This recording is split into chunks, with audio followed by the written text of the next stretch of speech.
Goeiemôre, baie welkom by die erediens van NG Gemeente Skottere. Dis vanoggend Sondag, die 15de Maart. Ons tema is God herdefinieer. En ons teksvers 1 Samuel 16 vers 1 tot 13 en dan ook Johannes 9 vers 1 tot 41.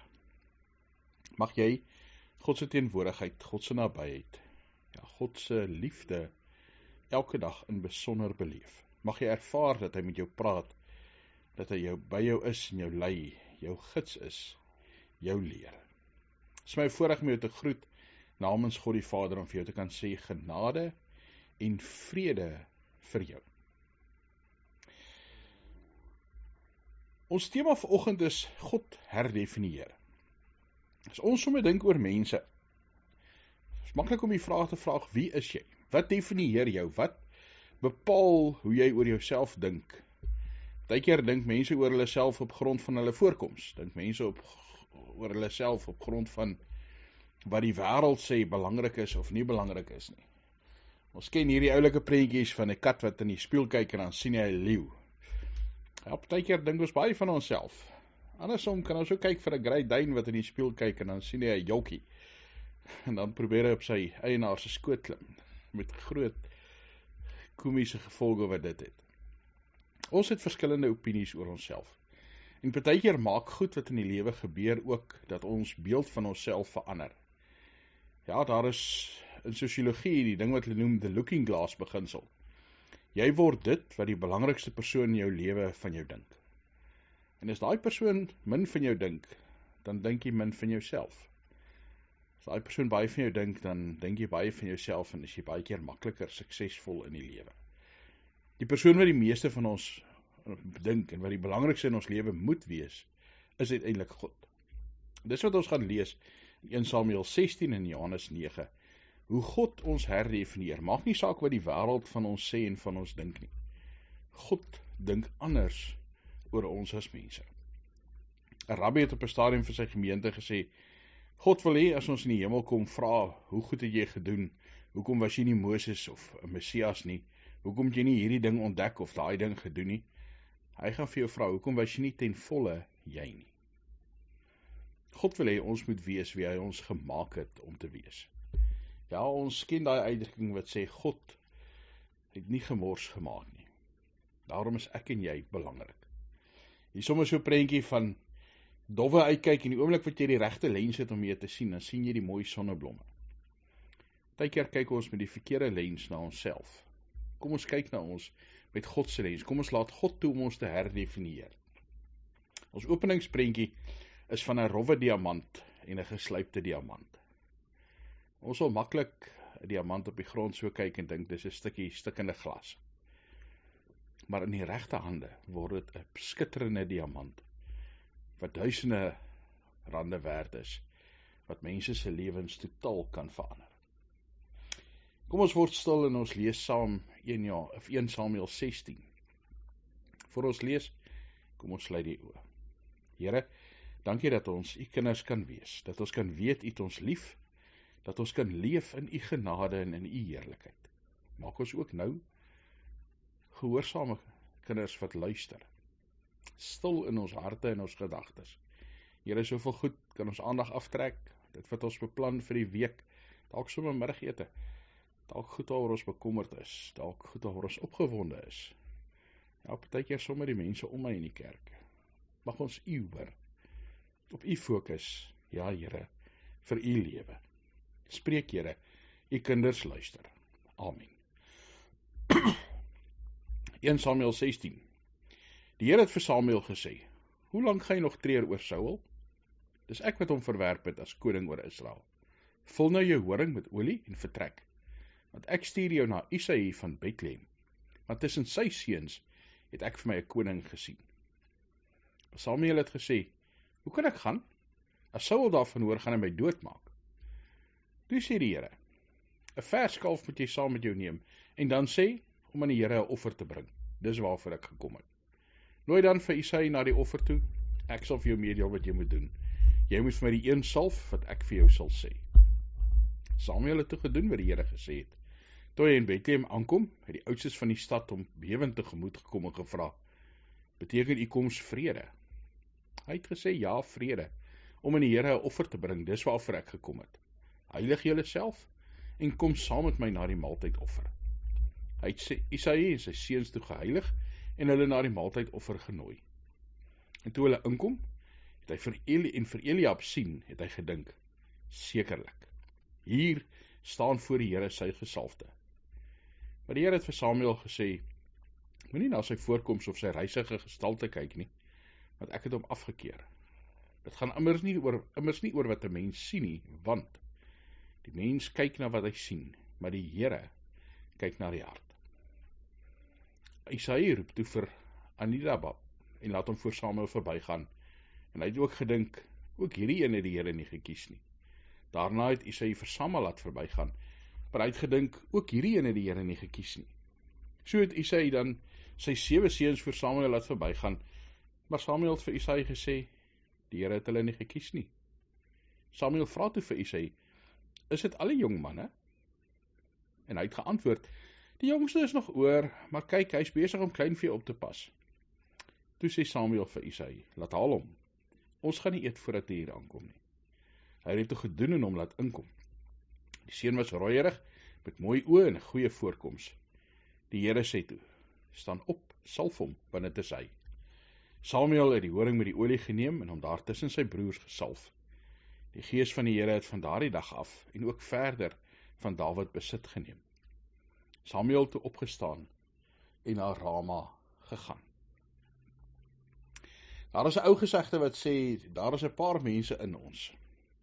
Die een wat jy glo jy is, die een wat jy graag wil wees, die een wat jy eintlik is, en dan hoe God jou sien. Ons kry in die Bybel 'n klomp mense, wat eintlik nie lyk of hulle voor die hand liggende keuses is, om vir God te werk nie. Moses, hakkel. Jakob, lieg en bedrieg. Josef, droom net drome. Gideon is bang en is die geringste. Hy twyfel aan mekaar. Timoteus stres verskriklik baie.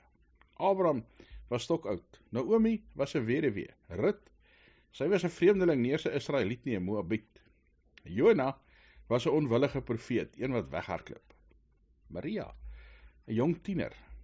Petrus, voortvarend in 'n groot mond. Johannes en Jakobus was seuns van die donder, en hulle het waarskynlik bietjie na hulle pa geaard. Thomas was die groot twyfelaar. Martha was iemand wat vreeslik kommeragtig was en geneel het. Paulus, iemand wat die kerk vervolg het, en selfs na hy Christus begin glo en verkondig het, ernstig met 'n gemeente beklei het daar in Korintiërs, en 'n hele paar keer in die tronk was.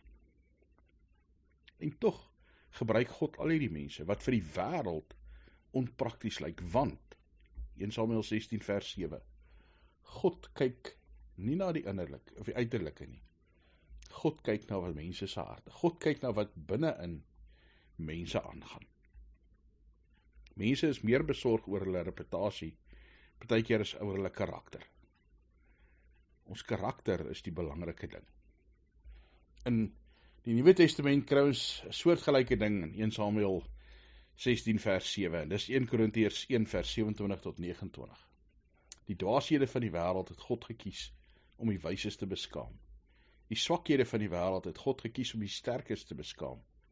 Die onbelangrike en veragtelike dinge van die wêreld het God uitgekies om dit wat niks is, wel iets was, tot niet te maak. Sodat geen mens iets waarop hy hom voor God het, waarop hy hom voor God kan beroem nie.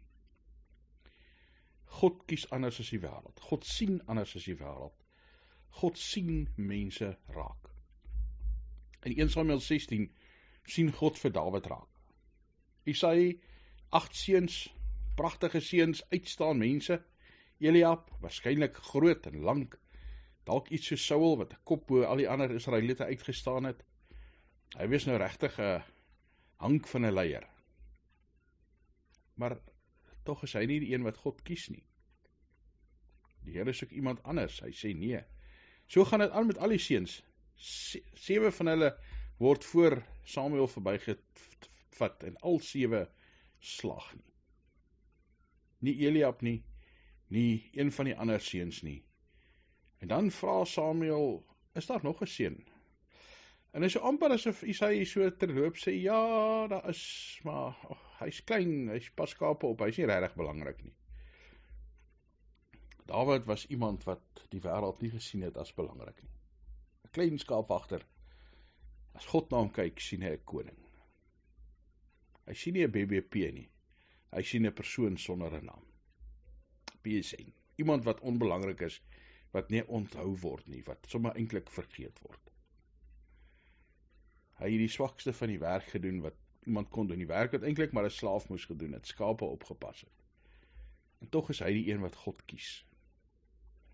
God kies ons ook. God kies ons bo die wêreld uit. God kies ons om vir hom te leef, om syne te wees. En dit moet ons onthou, hy sien meer as wat die wêreld sien.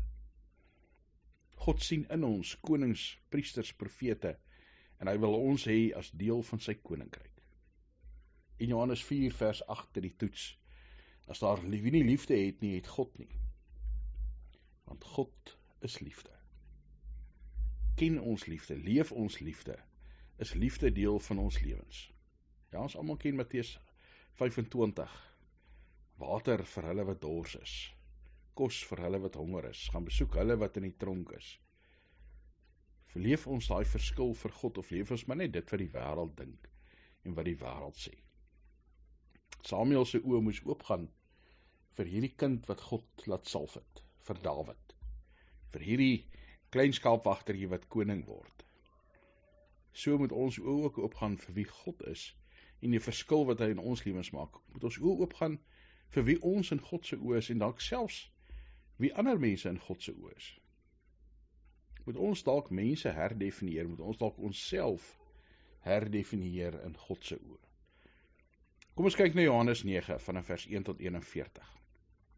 In die verbygaan het Jesus 'n man gesien wat van sy geboorte af blind was. Sy disippels vra hom toe, Rabbi, wie het gesondig? Hierdie man of sy ouers dat hy blind gebore is? En Jesus antwoord, nog hy, nog sy ouers het gesondig, maar dit het gebeur dat die dade van God in hom geopenbaar kan word. Ons moet die dade doen van hom wat my gestuur het, terwyl dit nog dag is, want die nag kom wanneer niemand werk nie. En solank as wat ek in die wêreld is ek die lig vir die wêreld. Nadat hy dit gesê het, het hy op die grond gespoeg, modder met sy speeksel aangemaak, en die modder aan sy oë gesmeer. En vir hom gesê, gaan was jou in die bad van Siloam. Wat, as dit vertaal word, gestuurde beteken. Die man het toe gegaan en hom gewas, en toe hy terugkom, kon hy sien. Die bure en die mense wat hom voorheen gesien het, toe hy 'n bedelaar was, sê toe, is dit tog nie hy wat gesit en bedel het nie? Ander het gesê, dit is hy. Ander het gesê, nee, dit lyk maar net soos hy. Maar hy het self gesê, dit is ek. Hulle vra hom toe, hoe is jou oë oopgemaak? En hy antwoord, die man wat Jesus genoem word, het modder aangemaak, en het op my oë gesmeer, en vir my gesê, gaan na Siloam toe, en was jou. Ek het toe gegaan, my gewas, en ek het begin sien. Hulle het hom gevra, waar is hy nou? En hy sê toe, ek weet nie. Hulle neem toe die man wat voorheen blind was, na die Fariseërs, want die dag waarop Jesus die modder gemaak en sy oë oopgemaak het, was 'n Sabbat. Die Fariseërs het hom toe weer gevra hoe hy begin sien het, en hy het hulle geantwoord, hy het modder op my oë gesit, ek het my gewas, en nou sien ek. Sommige van die Fariseërs sê toe, hierdie man kom nie van God nie, want hy hou nie die Sabbat nie. Ander het gesê, hoe kan 'n sondige mens sulke tekens doen? En hulle was verdeeld.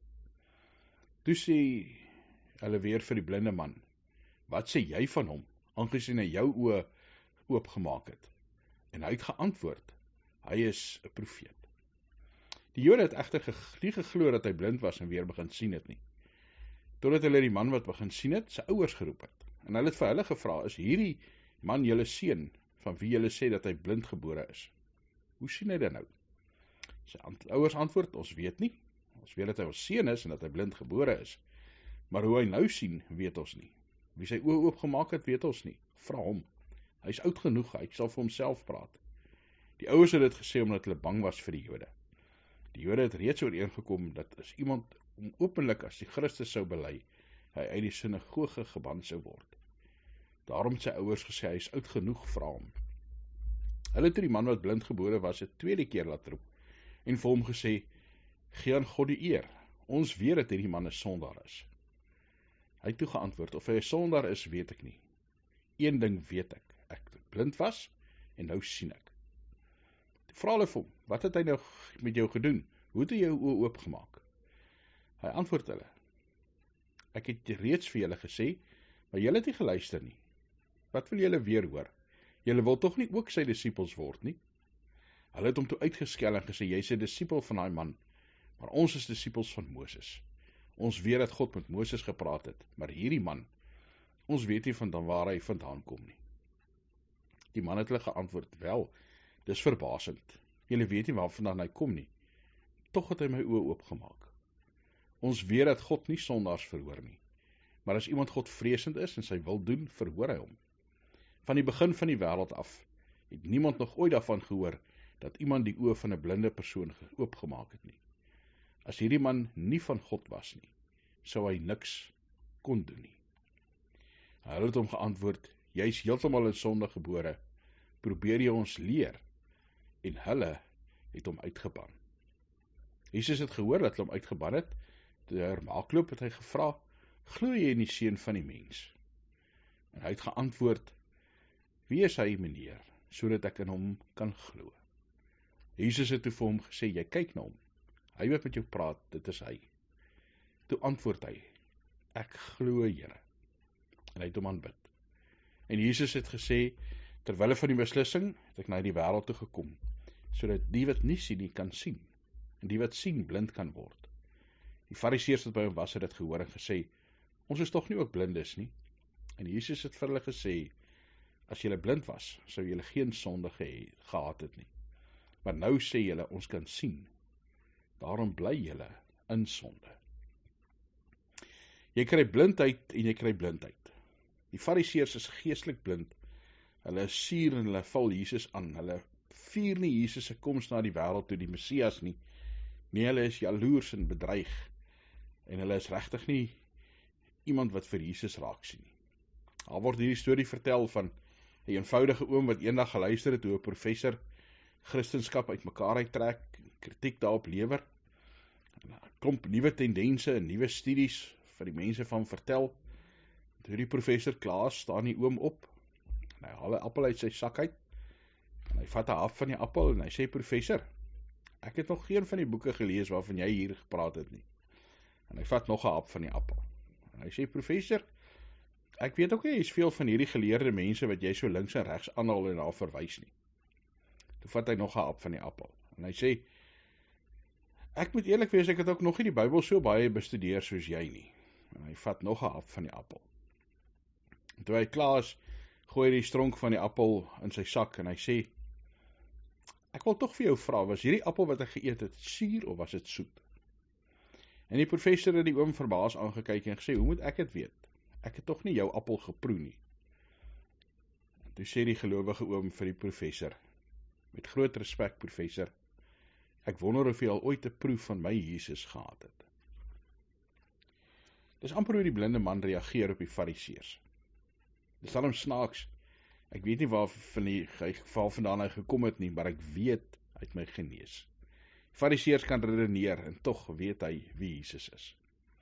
Dis interessant hoe die blinde man se sien van Jesus groei, hoe Jesus herdefinieer word in hierdie blinde man se oë. Aanvanklik, in vers 11, praat hy van die man met die naam Jesus. Ja, hy het van Jesus gehoor, en nou weet hy, en het iets wonderwerk van hierdie man beleef. En dan, hoe meer hy daaroor dink, en hoe meer hy daaroor praat, as hulle begin met hom gesels, en hy moet sy opinie gee in vers 17, dan sê hy, ek weet nie, maar ek weet dat Jesus 'n profeet is. Iemand wat God se boodskap bring, iemand wat God se krag en God se heerlikheid in hom het. En dan sê hy uiteindelik dat hy glo hy is iemand wat van God gekom het, vers 33. En uiteindelik in vers 38 bely hy, ek glo, Here. Dat hy uiteindelik gegaan het van die man Jesus tot by God. Ek glo, Here. Wat sien jy van God? Wat beleef jy van God? Is God al in jou geherdefinieer van iemand wat die wêreld geskep het na jou persoonlike God, jou persoonlike herder, jou persoonlike verlosser?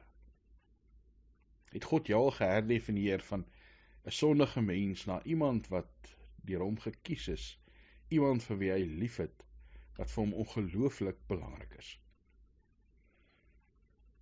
Johan was 'n klein seentjie wat kerk toe gegaan het. Sy ma is dood toe hy 11 jaar oud is, en van toe af het hy saam met sy pa die wêreld vol gereis. Sy pa was 'n skeepskaptein, nie 'n slawehandelaar nie, maar hy het baie keer slawe vervoer. Hy was 'n skeepskaptein gewees. En John Newton word uiteindelik ook 'n kaptein van 'n slaweskip. John Newton, 'n wrede, vuilmond kaptein wat maar wild gelewe het. En dan gee iemand vir hom 'n boek, The Imitation of Christ, van Thomas Kempis. En hy word van sy geestelike blindheid genees. Hy word iemand wat glo. En dan komponeer hy een van die bekendste liedere in die wêreld, Amazing Grace. Amazing Grace, wat vir William Wilberforce inspireer om teen slawehandel te veg, sodat dit in 1807 afgeskaf word. John Newton's Amazing Grace is ook maar my en jou storie. The amazing grace that saved a wretch like me. I once was blind and now I see. Ons is mense wat deur God nie gemaak word, wat deur God geherdefinieer word. God blaas sy asem oor Dawid uit en hy word van 'n skaapwagtertjie, onbelangrike jongste kind van Isaïe, word hy die koning van Israel. God blaas op Jesaja en Jeremia, hulle word profete. God blaas op Paulus en hy word van vervolger na apostel. God blaas ook op my en jou. Wat maak ons nou in die wêreld? Dawid se naam word 600 keer in die Ou Testament genoem na hierdie verhaal. 60 keer in die Nuwe Testament. En Jesaja 43 sê, God, ek het jou op jou naam geroep, jy is myne. Ek en jy is deur God geroep, gekies om aan hom te behoort. Mag God jou selfbeeld herdefinieer na 'n beeld van Godskind. Mag God homself in jou oë, deur sy gees in jou hart herdefinieer, van 'n God wat ver is in die wêreld geskep het en net wil straf, na 'n liefdevolle Vader, 'n ouer broer Jesus Christus, ja, soos God van Abraham sê, sy vriend. Mag God jou Messias, jou Here, jou God wees. Hemelse Vader, dankie dat ons in u genade kan lewe. Dankie dat u vir ons krag gee, hoop gee, lewe gee. Here, soms word ons oorweldig deur die wêreld. Soms herdefinieer die wêreld soveel goed in ons en begin ons twyfel in onsself, begin ons staat maak op onsself, staat maak op ander goed, begin ons fokus op goed wat onbelangrik is, status, welvaart, voorspoed. Here, help ons om nie te kyk na onsself, om te sien wat u sien, om nie te kyk na die wêreld om ons, om ander mense te sien soos u hulle sien. Here, om die lewe en dit wat ons het, die wêreld waarin ons bly, die natuur te sien soos u dit sien. Here, dat dit vir ons sal kosbaar wees, dat ons sal lief hê en sal omgee, dat ons Christus sal weerspieël, sy beeld sal sigbaar maak. Dankie dat ons vir mekaar kan bid. Ja, as 'n gemeente, en besonder kan bid vir hulle wat siek is, in hospitale, wat aansterk. Here, hulle wat baie pyn beleef, hulle wat bang is vir die toekoms. Here, hulle wat wonder of daar nog 'n môre gaan wees. Gee vir hulle genesing, gee vir hulle vrede.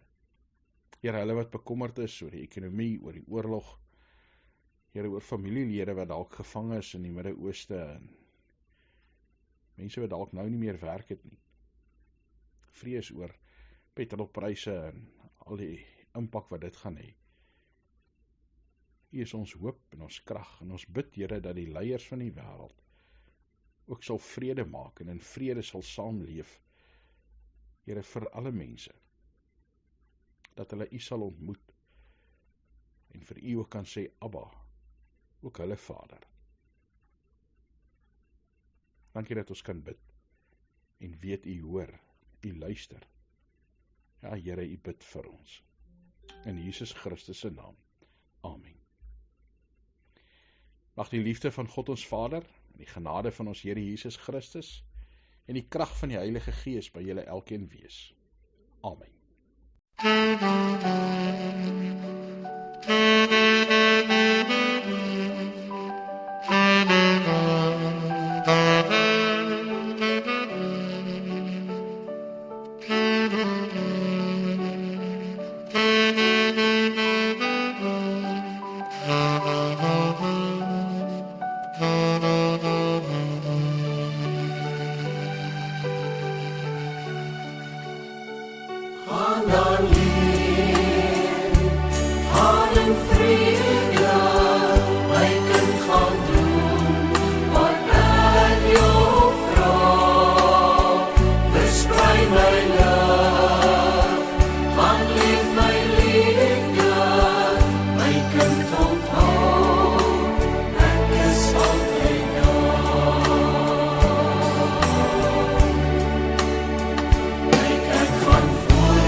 Free.